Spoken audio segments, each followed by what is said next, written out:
যদি √2 cos alpha minus beta সমান 1 এবং আলফা প্লাস বিটা সমান π/2 হয়, তবে আলফা ও বিটার মান নির্ণয় করো।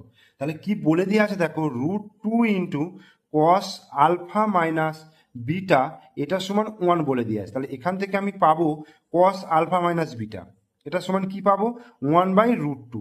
এইবার কসের কোন মান 1/√2? কসের π/4, cos π/4 এর মান হচ্ছে 1/√2। অতএব আলফা মাইনাস বিটা এখান থেকে কি পাবো π/4। আলফা মাইনাস বিটা সমান π/4 বেরিয়েছে, আর আলফা প্লাস বিটা সমান বলে দিয়েছে কত π/2 এইটা। এবার দুটোকে যদি আমি যোগ করি, দেখো যদি যোগ করি তাহলে কি হবে, বিটা বিটা কেটে গেল, তাহলে 2 আলফা সমান π/4 প্লাস π/2।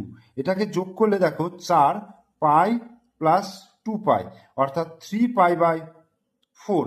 অতএব আলফা সমান কত হয়ে যাবে 3 পাই, দুইটা নিচে ভাগ হয়ে যাবে, 4 দুগুণে 8 হয়ে যাবে। তাহলে আলফা সমান 3 π/4 হয়ে গেল।